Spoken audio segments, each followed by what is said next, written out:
Hey, how do I do this again? Oh, right.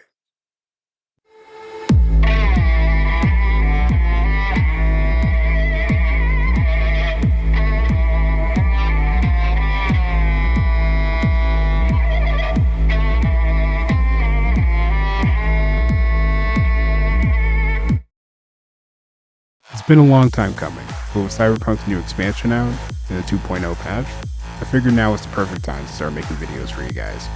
Now, let me show you what I've been up to in Night City.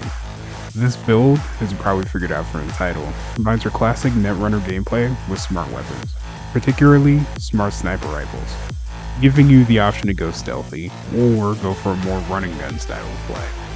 I decided that this video will only cover up to the level cap of the base game, level 50. I'll save levels 51 through 60 and Phantom Liberty content for another video, so expect an update in the future. But before I get into the build, I do want to let you know that I do use some quality of life mods. Reset attributes always available, unlock me the mods, and better armor tooltip, as well as all of their required mods. Currently I don't have any mods installed because they broke with the 2.02 patch, but I do plan on reinstalling them later down the line. Links in the description for anyone that's interested. With that said, let's get into it. So let's start with your attribute points. For this build, you're going to want to start by putting 3 points into intelligence, 3 points into technical ability, and then the last point into cool.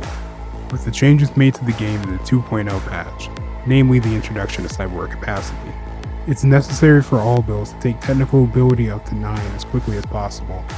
Doing so will give you access to the Renaissance Punk perk early on. After that, however, you might want to focus on intelligence, as it's the core attribute of the build. By the time you reach level 50, you should have gotten technical ability, intelligence, and cool all to 20. Finally, you want to put your remaining 5 points in the body, taking the attribute to 8. We're skipping reflexes, so that attribute will remain at 3. But from here, let's get into your perk points.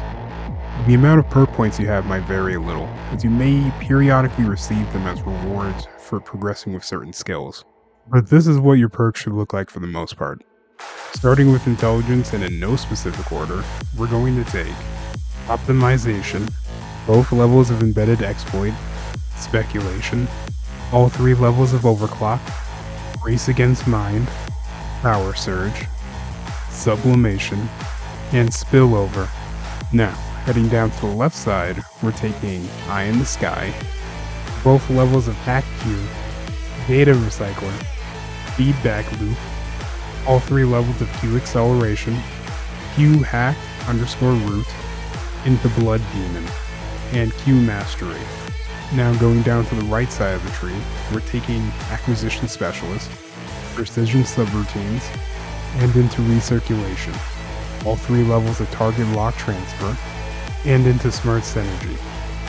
Moving over to the cool tree, we're taking both levels of Focus, Head to Head, into Deep Breath, No Sweat, all 3 levels of Deadeye, High Noon, California Reaper, Long Shot, and Nerves of Tungsten Steel.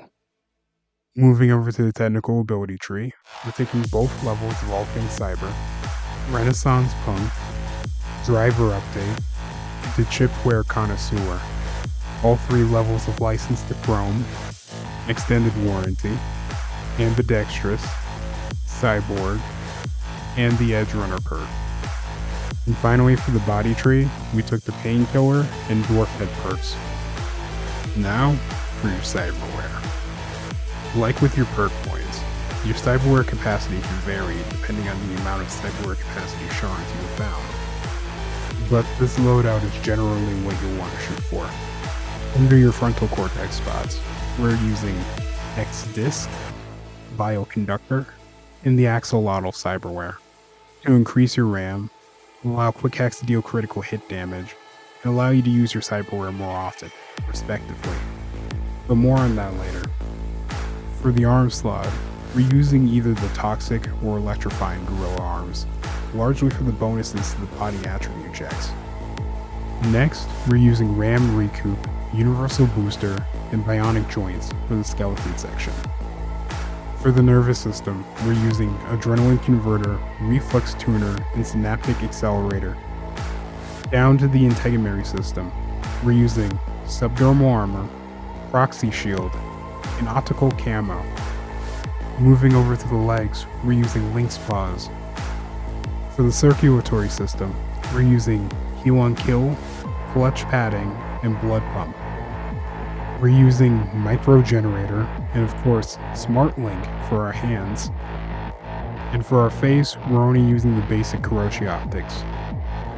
And lastly, for our operating system, we're using the Raven Microcyber Mark III Cyber Deck. This will increase the range in which our quick hacks can spread and allow contagion to be immediately applied to all eligible enemies. We managed to get up to 594 armor with this setup, giving us a 36% reduction in damage. We also fully maxed out our cyberware capacity, giving us the greatest chances to enter Fury mode, but also giving us the maximum penalties. Keep in mind that there is not much room to directly develop your health pool, meaning that you're a bit of a glass cannon, so remember to keep your distance. Finally, for our weapons and clothing options. Our main weapon will be a tier 5 smart sniper rifle. I'm currently using the Yasha, which is an exclusive reward from Twitch. However, if you don't have access to this, you can use the Ashura, which is found in the base game. The Ashura schematic can be looted off Paul Craven during the suspected organized crime activity, Desperate Sons of Bitches. In fact, I found that the Ashura actually outperformed the base form of the Yasha in terms of raw damage. They're coming for me!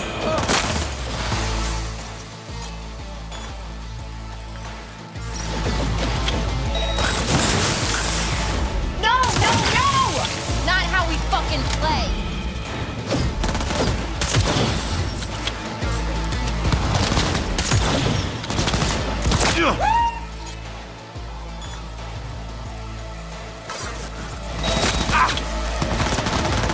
Come on out! Out you come!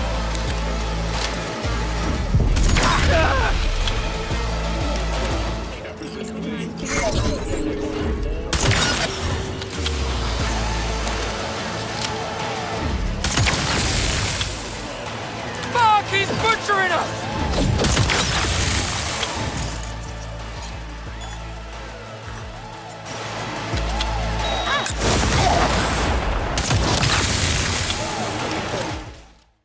But since the Yasha is an iconic weapon, it can be upgraded beyond its base form, where the Ashura cannot.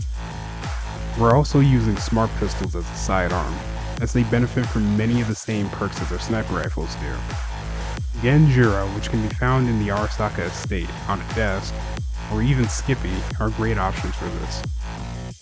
And finally, I'm also using the Genshimaru as an additional melee option. It can be looted off of Oda after his boss fight.